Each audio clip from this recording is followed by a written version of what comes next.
Alrighty, so the day is here. Yes. So what's happening today? Today we are picking up on this rainy, cold for Singapore day. We are picking up the PRS Private Stock that I configured, personalized to everything that I want. Waited for a long time. It got delayed first because PRS had to do something special for it. Then COVID came. So anyways, today is finally the day that it's here. Are you excited? Yes, I couldn't sleep properly all night actually. That is true. You didn't even let me sleep the whole night. I even had a couple of dreams where I dreamt that I picked up the guitar. And then? And then nothing, I woke up. That's when I woke up and I couldn't sleep again. Yeah. Alrighty, let's go. We've got a very nice shop. Wow. Yes. Look at this. You want to show right now? Come in here, Ken. Sure.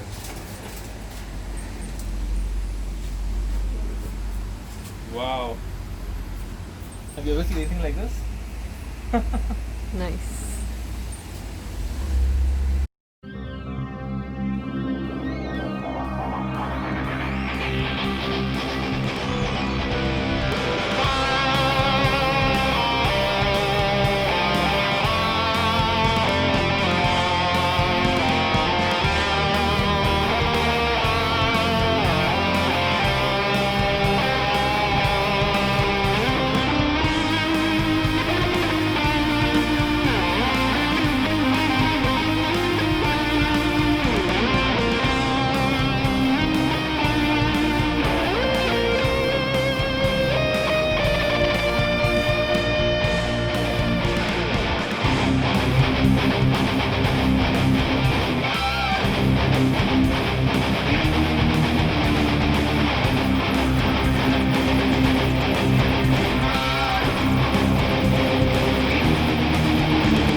Hi everyone, I'm Utkarsh and welcome to a very special guitar review / video. This is a Mccarty 594 Tremolo Piezo private stock. I spec'd this guitar about a year back. I basically designed it to the specs on the real guitar to really meet my needs, and this video is really going to take you through both my journey in speccing this guitar and where this guitar has ended up. Alright folks, I'm going to take you through the case. This is this beautiful pattern called Western Tolex. At the time that I ordered private stock, you could actually choose which case pattern you wanted. So I decided to go for this one because it was different from any of the other private stocks that I have. And yeah, just looks, I think it fit the guitar styling very well. So let's open up. Typical high quality. Ooh. Yes, I think you've already seen this, but there we go. Isn't that a beauty? Yep, I don't think I need to say anything. Yeah, there we go. So the interior of the case is red, something red. I mean, I just decided to go with dark brown and red. This is the certificate that you get with any private stock, which I opened up very gingerly. And there we go. Yep. And there you can see all the specs. So what else do you get inside a PRS or a private stock for that matter? So this is the sum of it really. There's the tremolo arm, which is already outside. Let's keep it aside for now, nice and gold. And then we've got, in this particular case, I asked them to fit in Dunlop strap loss from the factory because that's what I get installed anyway. So why do it later? You've got the PRS. What is this? You've got the PRS brochure, you've got a sticker, you've got a manual, and I this is a warranty card to register your PRS there. So fairly simple, but yeah. So I originally decided to go the private stock route because I had this very specific requirement which I wasn't able to get in the core guitars. I'm a Mccarty 594 player, so I wanted a 594 but with some changes that suit me. Firstly, I wanted a tremolo because 594s are, they're inspired by Les Paul, so they don't have tremolo, so I wanted that. I also wanted a piezo because I'm a big fan of bands like Opeth, and I do play a lot of acoustic stuff as well. And I kind of want one guitar that can that can be my main guitar for gigging, both for electric as well as acoustic gigs. So that was the idea behind that. So that was the starting point. I wanted a 594 with a tremolo and a piezo. I also wanted some changes in terms of, not to say one is better or worse, but more to meet my, my preferences, aesthetic or otherwise. So I was actually inspired by a few of my other guitars. So while the basic guitar is inspired from a 594, and specifically I play a 594 single cut, I had seen a double cut custom 24 in a shape that really I found very exciting. It was called an Eclipse. It was done by Guitar Sanctuary in the US, and I thought that shape with the split top was very inspiring. So I wanted that shape. In terms of neck shape, I also wanted something different. I own both. I own a 513, which had a wide fat neck, and I found that neck to be the best neck ever. So I wanted a wide fat instead of a back vintage. I also wanted a rosewood, or something like a Brazilian rosewood neck, because I tried out a Brazilian rosewood neck on both my 513 and Modern Eagle, and that is something. So in this particular guitar's case, I couldn't get Brazilian rosewood because I don't live in the US. This is the Kingwood neck, which is also from Brazil, and from what I hear, it's practically the closest you can get to Brazilian rosewood. And in fact, this wood sometimes could be even harder to procure. So I'm quite happy with that. I decided to also go for a Coca-Cola fretboard inspired by another one of my guitars, Private Stock Custom 24. Coca-Cola is just a very beautiful fretboard wood, so this choice was purely aesthetic. And then lastly, in terms of how the top itself looked, this is something I struggled with initially. Initially I wanted to go for something with something purple. This is nothing like purple, but I wanted to go for something gothic looking, but then I decided I don't want to really look like just any other guitar. So I decided that for the split top I wanted to look like it was a fossil, like it had emerged from the entrails of the earth, so to speak. So Buckeye burl really fit the bill, and the dealer sent me over a bunch of tops to choose, and I chose this one. And the idea was that it would look like something coming out of hell. I was warned though that Buckeye burl looks a bit different, would look a bit different when it gets into the guitar. So I still had this idea of having kind of like black, greyish on one side and the Buckeye burl on the other side. These are the kind of things that's difficult to explain. I had a sense that it would look great. It was a bit of a risk to take, but I'm designing this guitar for myself, so I'm not going to really sell it, so fine, I will take a risk. So I did that, and I think it just turned out outstanding. The highlight of this guitar, beyond the feature set for me, is just the way it looks. With what to me looks like dragon's eggs, where the Buckeye burl is, and like actual dragon skin over here. So it worked out well. And then I went for gold hardware all the way around because multiple reasons. I like gold hardware. Gold hardware is an extremely expensive option if you want to get it on a core guitar, but in a private stock it costs the same, whether you get gold, silver, nickel, whatever. So I'm like, I might as well just go for gold, right? That's how I think. I'm a very value for money driven person. But anyway, the Buckeye burl, it has to be gold in my opinion, even regardless of whether it was an upcharge or not. So that was it, and I went for mismatched pickups. I'll go and get more into why and how later. And yeah, overall, just to round things up nicely with the top, I also decided to get a Buckeye burl binding across the fretboard and the headstock, and Buckeye burl birds. So aesthetically, I thought that was just tying the whole thing together. One thing I wasn't sure about was what to do with the back. I actually specified it to be very dark brown, but I was a bit unsure as well. And what I told my dealer was, just let the PS team and Paul Miles just make a decision, both in terms of whether the finish needs to be gloss or satin, and whatever makes the guitar look great. And they decided to go with a black back, and what a choice! And it just really makes the Buckeye Pearl backplate stand out. That's another choice that I added.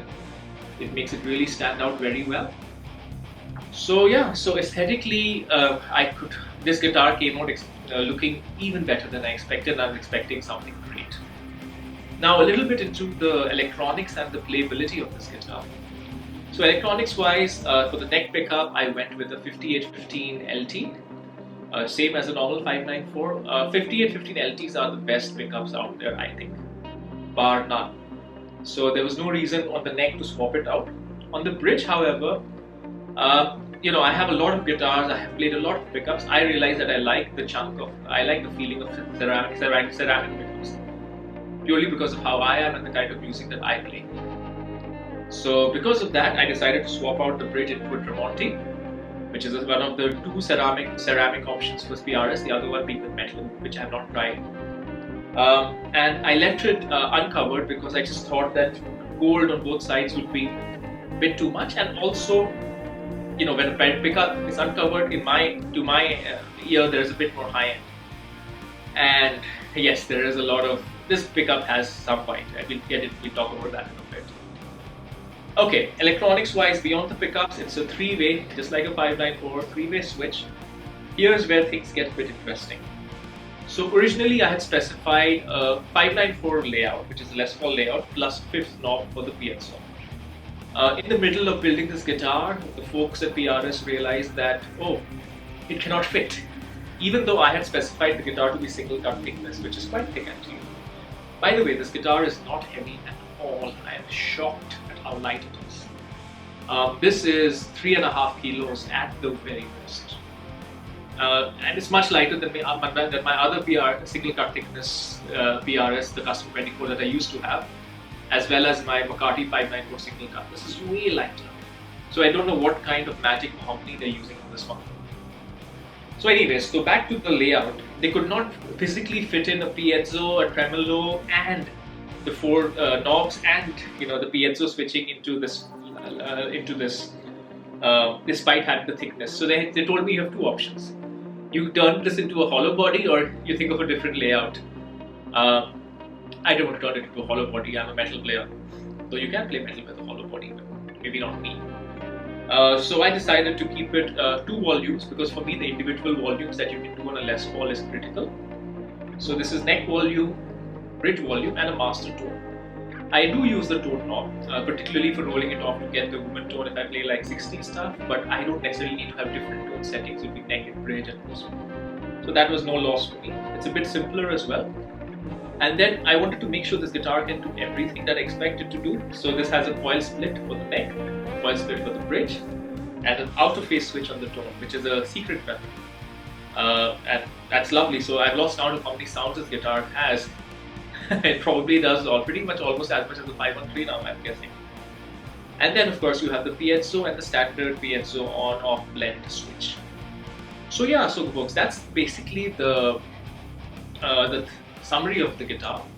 So what I'm going to do now is I'm going to play it a little bit. I haven't set up a dual amp recording setup yet. I have it in my room, but I'm connecting it to an amp to which I don't have a load box, so I can't really record yet. So what I'm going to do for this video is I will demonstrate the electric guitar sound separately and the acoustic guitar sound separately. At some later date, I will kind of put the whole thing together and show off the dual tones, and they are just amazing in the room as I've been experiencing them the last few days. Oh my god. But yeah, for now, let's just hear what this guitar sounds like. I'll play a bit, I'll tell you a little bit what I think as well.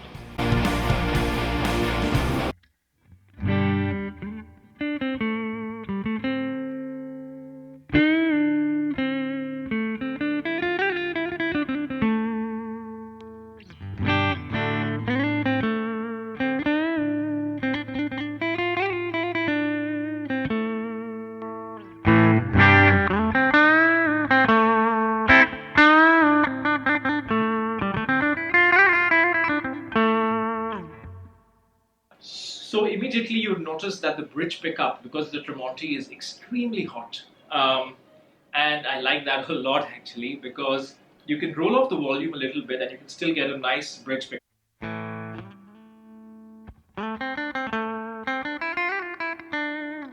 You still have the extra juice if you need it, which you do need if you're playing high gain for the clarity.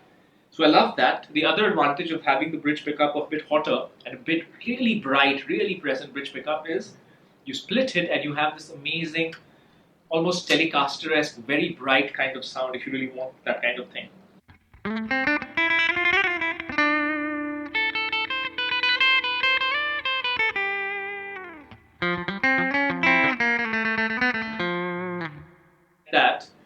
So that was the bridge pickup split. So many combinations. So let's split the neck pickup. Let's see how nice that sounds.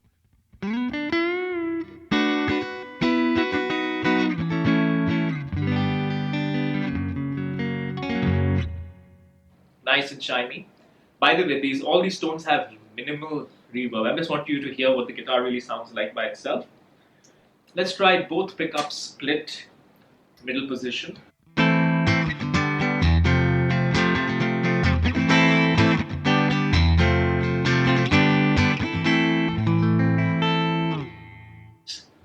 Out of phase?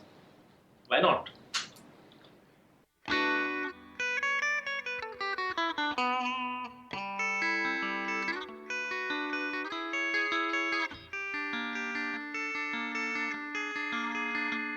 Maybe some ambient stuff on that.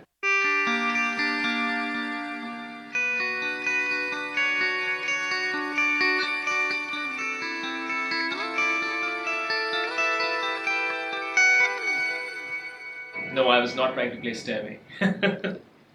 So there you go. Lots of sounds on the clean sounds. Let's give it some gain. Let's hear that neck pickup. Can you get that classic Marshall sound? The classic Les Paul sound.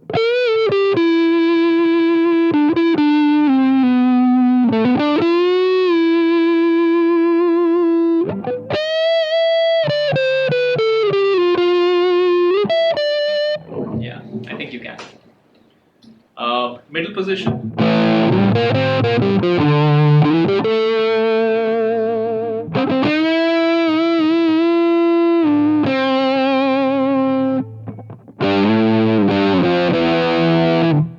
Nice.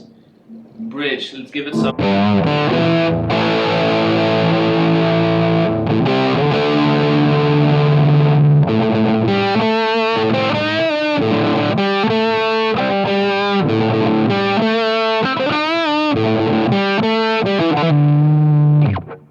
Yeah, the bridge has bite. So that's for your typical clean and Marshall slide gain sounds. I think it's about time we get into some metal.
Then let's get into the acoustic side of things. So what I'm going to do is I'm going to switch it over to, so this has got 3 jacks, much like any other PRS Piezo guitar.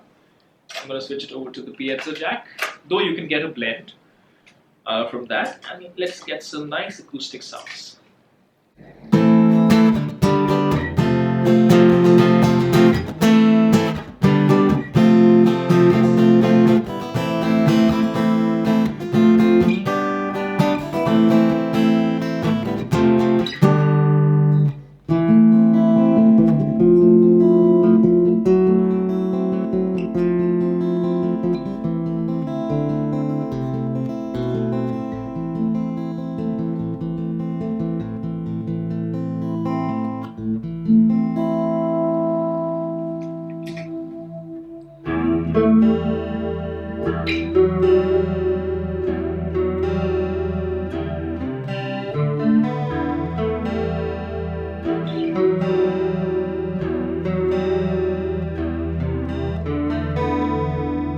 Sorry, couldn't resist that.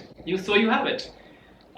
This is a very versatile guitar. I think it looks extremely unique. I couldn't be happier with the finish, how it's turned out. I think it can do anything I throw at it, from metal to hard rock to pop to funk to acoustic to whatever. So yes, for me this is the ultimate guitar, and I'm so happy, both to be able to do it, and also I'm pretty happy with some of the choices that I made. I think they've panned out pretty well as far as I expected. Anyways, I hope this is fun. I'll make a better video on all the piezo and all the lovely capabilities some other time.